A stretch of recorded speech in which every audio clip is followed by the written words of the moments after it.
मस्तिष्क की विशेषता है भूलना। सब भूलते हैं और भूलना जरूरी भी है, क्योंकि ईश्वर ने आपको केवल प्रतियोगी परीक्षाओं के लिए नहीं बनाया है, आपको जीवन जीना भी है। प्रतियोगी परीक्षा है तो ठीक है, एक चरण है, उसका भाग है जिसकी हम तैयारी करते हैं।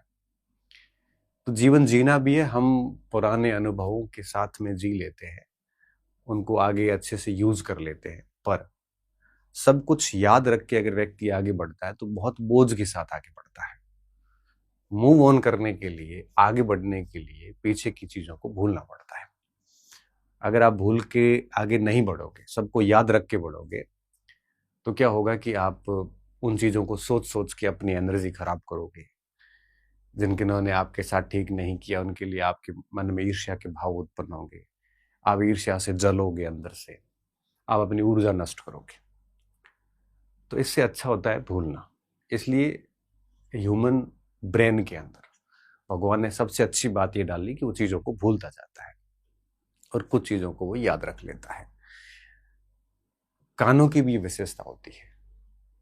कान अक्सर क्या करते हैं, धीरे धीरे धीरे स्थिति ऐसी आती, कान फिर वही सुनते हैं जो हमारा जो ब्रेन उसको ऑपरेट करता है, कमांड करता है। कुछ ध्वनियां कान सुनना पसंद नहीं करता, हमारे दिमाग तक भी नहीं आती। तो कुल मिला के बात यह कि भूलना एक स्वाभाविक प्रक्रिया है और इस सृष्टि में ऐसा कोई नहीं है जो नहीं भूलता। तो आपको इस बात को लेके बिल्कुल बेफिक्र रहना है कि सब भूलते हैं, केवल आपके साथ ये नहीं है, मैं भी भूलता था, आप भी भूलते हैं, और जो कुछ भी लोग आप देखते हो सब भूलते हैं। भूला इसीलिए जाता है क्योंकि आगे बढ़ना है तो पीछे की चीजों को समाप्त करके आगे जाया जाता है, भूलना पड़ता है। अब बात ये आती है कि लंबे समय तक याद कैसे रखा जाए। देखो, भूलोगे ये तो तय है, लेकिन अभ्यास कुछ ऐसे तरीके हैं जिसमें हम लंबे समय तक चीजों को याद रख सकते हैं, मेमोराइज कर सकते हैं 1 साल 2 साल के लिए, ताकि परीक्षा वगैरह में हमारे काम आ जाए। इससे ज्यादा हम कुछ नहीं कर सकते। उसको भी कंटिन्यूसली रिवीजन करना पड़ेगा, उन बातों को लगातार याद करना पड़ेगा, तभी आप एक समय तक याद रख सकते हो। अन्यथा दिमाग की हालत ये है कि 20-21 दिन से ज्यादा याद रहता नहीं। 20-21 दिन के बाद ऐसी स्थिति आती है कि चीजें धुंधली होनी शुरू हो जाती है, और 1-2 महीने 3 महीने बाद ऐसी स्थिति आती जैसे कुछ भी पढ़ा नहीं था। तो 20-21 दिन की अवस्था रहती है जब तक हमें ठीक ठीक याद रहता है। इसके बाद हम भूलना शुरू करते हैं। तो हमें चाहिए होता है कि 20-21 दिन के बाद एक बार और रिवीजन मार लिया जाए, एक बार चीजों को और याद कर लिया जाए। तो क्या होगा कि वो चीजें फिर थोड़े दिनों के लिए स्थायी हो जाती है। तो ऐसे चलता रहता है। कुछ चीजें स्मृति में स्थायी चली जाती है, स्थायी स्मृति में, जैसे कोई बचपन की कहानियां हैं, कोई बचपन के किस्से हैं, कुछ घटनाएं हैं। वो क्या है कि ऐसी होती, गहरी छाप छोड़ती है वो। उनको हम कई बार बोल चुके होते हैं, कई स्थानों पे कह चुके होते हैं, तो वो याद हो जाती है। कुछ चीजें हमारे चेतन मन में उस समय नहीं आई तो याद नहीं भी होती है।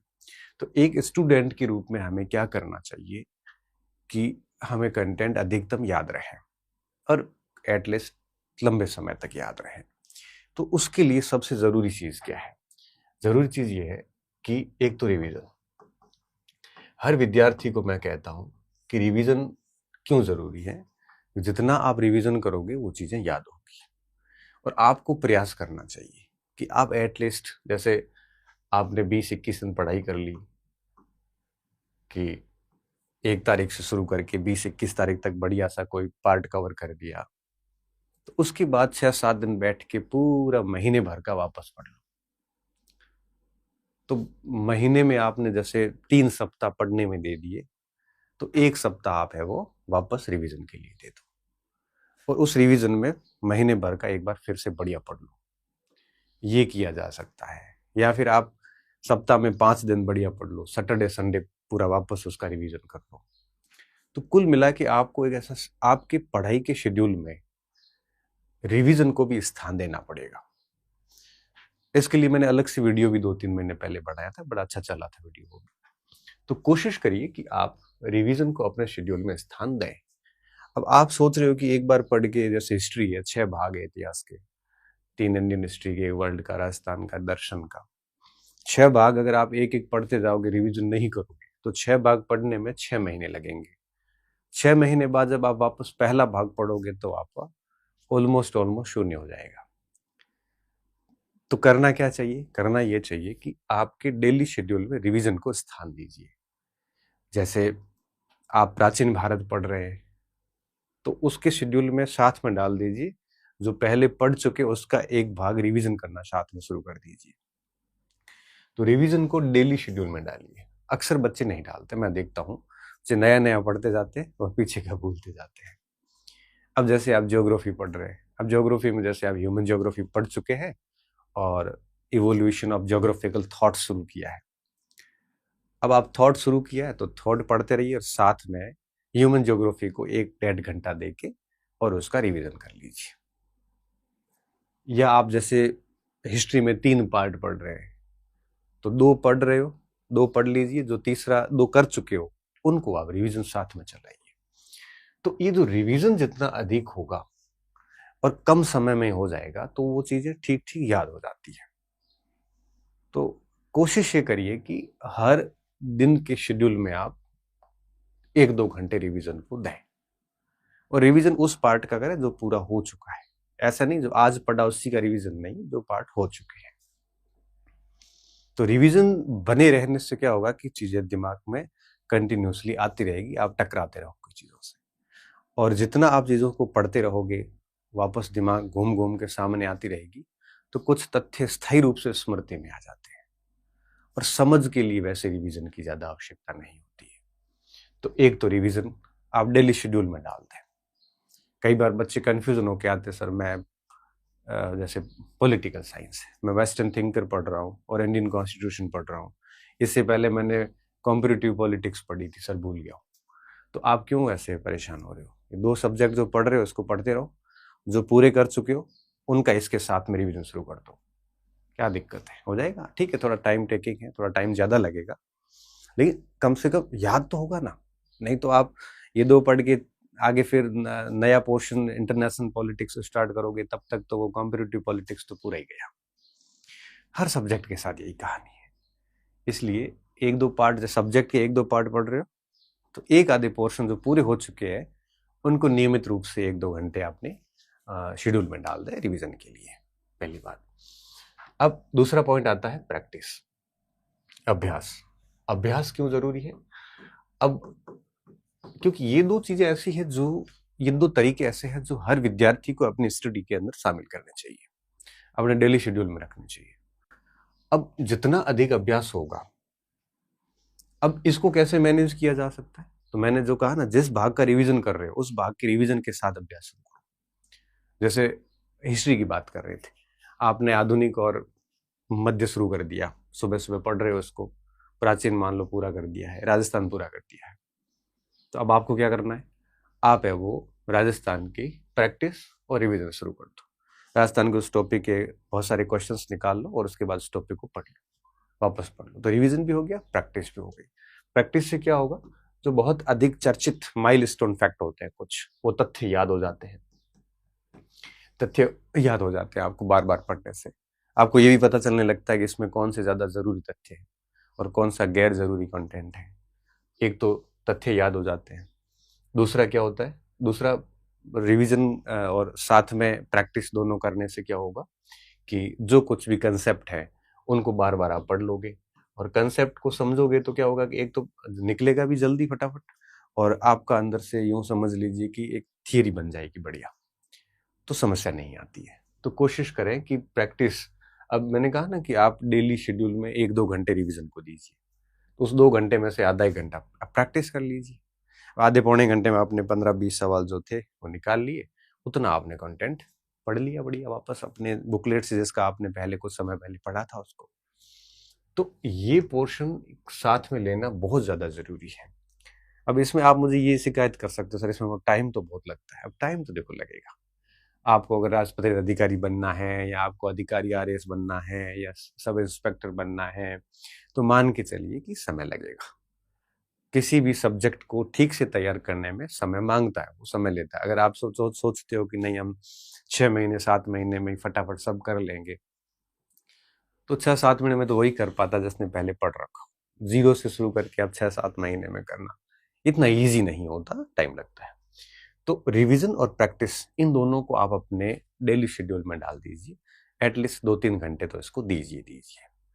बाकी दिन पूरा भले नया पढ़ो, लेकिन दिन का एक हिस्सा ऐसा होना चाहिए जिसमें पढ़ा हुआ वापस पढ़ो और उसकी प्रैक्टिस करो। ये सिस्टम चलते रहना चाहिए साथ साथ में। अब रिवीजन और प्रैक्टिस के साथ साथ में तीसरी जो चीज ध्यान रखनी है बात, वो रखना सीमित सामग्री हो। क्योंकि सामग्री सीमित होने का फायदा क्या रहता है कि आप उसको बराबर बार बार रिवीजन भी कर सकते हो। नहीं तो क्या है कि जैसे आप कोई भी पोर्शन ले लो, जैसे प्राचीन भारत है। अब प्राचीन भारत की जैसे आपने 3-4 किताबें ले ली, अब आप 3-4 किताबें उलझ जाओगे, किसका रिवीजन करना है? अब रिवीजन किसका करोगे आप? आपके पास कोई एक कंटेंट होना चाहिए, जो भी हो, जो भी आपको समझ में आता हो, जो आपको सहज लगता हो, जो पढ़े जाने योग्य हो, आपको लगे कि भाई ये इजीली मैं पढ़ सकता हूँ, पढ़ सकती हूँ, जो भी। तो वो ऐसी सामग्री आपके पास लिमिटेड होनी चाहिए। वो मैं कई बार कहता हूँ, और मैं क्या, आप खुद इस बात को एहसास कर सकते हो कि चयन के लिए हमें, हमारे लिए महत्वपूर्ण ये होता है कि हम कितना याद कर पाते हैं, कितना समझ पाते हैं, कितना पढ़ पाते हैं। हमारे लिए ये महत्वपूर्ण नहीं होता कि हमारे पास कितना घर पे पढ़ा है। अब आप घर पे यूं है कि बहुत सारी किताबें पढ़ी होगी, लेकिन हम उतनी ही पढ़े जो हमारे काम की है। तो कुल मिला के हमें सामग्री के ऊपर माथाफोड़ी नहीं करनी चाहिए। लिमिटेड रखिए और उसको बार बार पढ़िए, उसमें से काम हो जाता है आपका, अंडरस्टैंडिंग बन जाती है। फिर आप प्रश्न करने बैठोगे तो आपका उतना काम हो जाता है जितना आपको चाहिए। अब आप इसकी अगर बड़े बड़े ऐसे थोक लगा दोगे किताबों के, मार्केट की बातों में आके, अगर आप, मार्केट तो क्या, देखो बाजार है, जिसको किताब बेचनी है वो अपनी किताब की प्रशंसाएं करेगा, वो अपने कुछ गुर्गे भी छोड़ देगा, वो भी आपको कह देंगे ये किताब पढ़ लो। पब्लिकेशन वाला भी कह देगा। अब मार्केट में जैसे 4 लेखक है, चारों अपनी अपनी पुस्तक की बढ़ाई करेंगे, चारों लोगों के अपने अपने स्टूडेंट्स भी होते हैं, कुछ उनके फैन फॉलोइंग भी होते हैं। अब आप वो चारों किताबें लाओगे, फिर आपको लगेगा कि क्या पढ़ना है, क्या छोड़ना है। इससे अच्छा क्या होता है कि आप एक ही सामग्री रखिए पास में, उसको बार बार पढ़िए, उसी से आपका काम सेट हो जाता है। और ये रखना जरूरी, तभी वो याद हो पाती है। क्योंकि एक ही सामग्री को बार बार पढ़ने से लास्ट में ये स्थिति आती है, आपको पता चल जाता है किस पेज पे क्या लिखा हुआ, यहाँ तक। और अधिक सामग्री रखोगे तो आप उनको बार बार पढ़ नहीं पाओगे, पड़ी रहेगी, फिर लास्ट में लेकर के कह देगा कि मेरे से आया, और वो मेरे से तो आया लेकिन आपने उसको इतना याद नहीं कर पाई। क्योंकि कई बार मनुष्य, ह्यूमन ब्रेन की एक लिमिट होती है, उस लिमिट से अधिक व्यक्ति कभी कर नहीं पाएगा, ये तय बात है। कल मुझे एक बच्चे ने प्रश्न किया, सर करंट पढ़ रहे हैं तो आपने पढ़ाया उतना ही पढ़े या कुछ एक्स्ट्रा और भी पढ़े? मैंने बड़ा प्यार से जवाब दिया, मैंने कहा बेटा ऐसा है, हमने जो पढ़ाया वो याद हो रहा है क्या पूरा? वो भी नहीं हो पा रहा है लोगों नहीं, तो फिर दूसरी 4 किताबें मैं बता भी दूंगा तो भी क्या हो पाएगा? तो जो मैंने पढ़ा है उसको तो एटलीस्ट याद कर लो। फिर आपको लगे कि सारा पढ़ लिया है तो कोई मूमल है, क्रोनोलॉजी जैसी कोई एक आधी किताब लेके आ जाओ, लास्ट में थोड़ा रिवीजन के लिए और पढ़ लेना, कोई 1-2 नई न्यूज होगी तो काम चल जाएगा। अब इसमें वो बच्चा समझ गया, सेटिस्फाई हो गया, सर बात तो सही है, बस हो गया। इसी तरह से जब बच्चे कहते हैं सर मैं हिस्ट्री का स्टूडेंट हूँ, आपके नोट्स पढ़ रहा हूँ, तो मैं वापस यही बात कहता हूँ कि सर और किताब लाऊं क्या? और मैं तो यही कहता हूँ कि आपने जो नोट्स है आपके पास में, क्या वो सच में आपको पूरे याद है? हाँ, आप मुझे ये कहोगे सर मुझे पूरे याद हो चुके हैं और मुझे लगता है कि मुझे और पढ़ना चाहिए, तो मैंने इस पे वीडियो बना रखा है बहुत सारी बुक्स का भी, आप ला के वो भी पढ़ सकते हैं पढ़ने के लिए। क्योंकि स्कॉलर से लेके, एस्पिरेंट से लेके स्कॉलर तक की यात्रा जो होती है ना, ये किताबों से होके गुजरती है, सामग्रियों से होके गुजरती है। इसलिए जो है उसको याद कर लो, समझ लो, और जब लग जाता है कि इतना हो चुका है, अब वो वापस नहीं पढ़ा जा रहा क्योंकि सारा याद किया हुआ है, तब आप नए स्रोत की तरफ जा सकते हैं। अन्यथा मुझे लगता है कि पहले से स्रोत आपके पास में है, उसको पूरा याद नहीं किया और उसके बावजूद आप नए स्रोत पे जाते हैं, तो फिर ये भ्रमित होने वाले जैसी बातें होती है। फिर आप न तो रिवीजन कर पाते हो ठीक से, न ठीक से आपकी प्रैक्टिस हो पाती है। इसके अलावा क्या चाहिए? इसके अलावा पढ़ने का जो थोड़ा सा अप्रोच है, अब पढ़ने की अप्रोच में कुछ बातें आपको शामिल करनी पड़ेगी। आप केवल पैराग्राफ जो अंडरलाइन करते जाते हो और पढ़ते जाते हो, ऐसा नहीं चलेगा। आपको क्या करना पड़ेगा, आप जब भी पढ़ते हो तो थोड़ा सा माइंड के अंदर माइंड मैपिंग करें, माइंड के अंदर मैप रखें। जैसे मैं कैसे, जैसे मैं पढ़ रहा हूँ कि कोई टॉपिक देख लो, जैसे मुगल काल पढ़ रहा हूँ, तो मेरे दिमाग में मैपिंग होनी चाहिए कि ये सब बयान हुआ, इस तरह से हुआ, वो गया, वो वहां पे गया, इसलिए अभियान किया, इस तरह से किया, इसका कारण ये था। अकबर ने राजपूत नीति चलाई, क्यों चलाई? क्योंकि वो चाहता था कि राजपूत उसके साथ रहे, राजपूतों से लड़ना नहीं पड़े, ताकि राजपूतों का उपयोग लेके अफगानियों का भी दमन किया जा सके। अगर राजपूत शांत रहेंगे तो हम है वो साम्राज्य का विस्तार भी कर सकेंगे। इनसे अगर शत्रुता मोल ली तो दिल्ली अभियान इधर ही करने पड़ेंगे, न तो साम्राज्य विस्तार हो पाएगा, न अफगानियों को हम निकाल सकते, राज्य में शांति भी बनी रहेगी। अब आप इतना सोचोगे ना इसको, ये पूरा ये दिमाग में मैपिंग हो जाती है। तो इस तरह से माइंड मैपिंग करें। साथ में अप्रोच क्या रखनी है, अब ये सब चीजें कैसे की जाती है, बिंदु को, टॉपिक को पढ़ने के बाद में आंखें बंद करके इजीली आप उसको पूरा मेमोराइज करिए, दिमाग में घुमाइए उसको। क्योंकि समझा हुआ जो होता है ना बेसिकली, वो हम देरी से बोलते हैं, कम बोलते हैं, उसको वापस थोड़ा सा बिंदु देखने के बाद में सारी कहानी याद आ जाती है। भूलने का काम होता है वो होता है रटा हुआ। रटा हुआ आप ज्यादा समय तक याद नहीं रख सकते। तो एक तो माइंड मैपिंग है वो करें हर टॉपिक का। दूसरा, टॉपिक को समझे, जहां जरूरत हो, अब कोई सन वगैरह है, उसको जहां तक रटने की आवश्यकता होती है, आपको लगता है इसको रटना ही पड़ेगा, उन बातों को आप रट लीजिए। लेकिन मोस्टली कोशिश ये कीजिए कि चीजों को समझने का प्रयास करें। आप कोई भी बिंदु पढ़ रहे हो कि मुगल वंश का अंत क्यों हुआ, इसके पतन के क्या कारण थे, आप समझोगे कि कृषि व्यवस्था भी कारण थी, औरंगजेब की नीतियां भी कारण थी, क्या कारण हो सकती है, इस पे अपन डिस्कस अलग कर सकते हैं। फिर और क्या कारण हो सकते हैं, फिर आर्थिक है, सामाजिक कारण क्या क्या है, धार्मिक कारण कौन कौन से रहे। अब इनको अगर आप समझने की कोशिश करेंगे सभी राजाओं की नीतियों से जोड़ते हुए, तो आपको बहुत कुछ रटना नहीं पड़ेगा, सारा कुछ समझ से काम चल जाता है। तो अधिकतम समझना चाहिए। अब कुछ बिंदु आपको रटने पड़ते हैं कि जैसे किसने कौन सा एग्रीरियन सिद्धांत किसने दिया, कि हबीब ने दिया या सतीश चंद्रा ने दिया। अब इस तरह से कुछ चीजें आपको रटने वाली चीजें कुछ रटनी पड़ती है, मोस्टली चीजें समझने की होती। तो कोशिश करनी चाहिए कि हम चीजों को समझें। जितनी अधिक समझ होगी उतना हम अच्छे से परफॉर्मेंस कर पाएंगे। तो ये समझने का काम अधिक करें, माइंड मैप करें, चीजों को लिंक करके याद करें।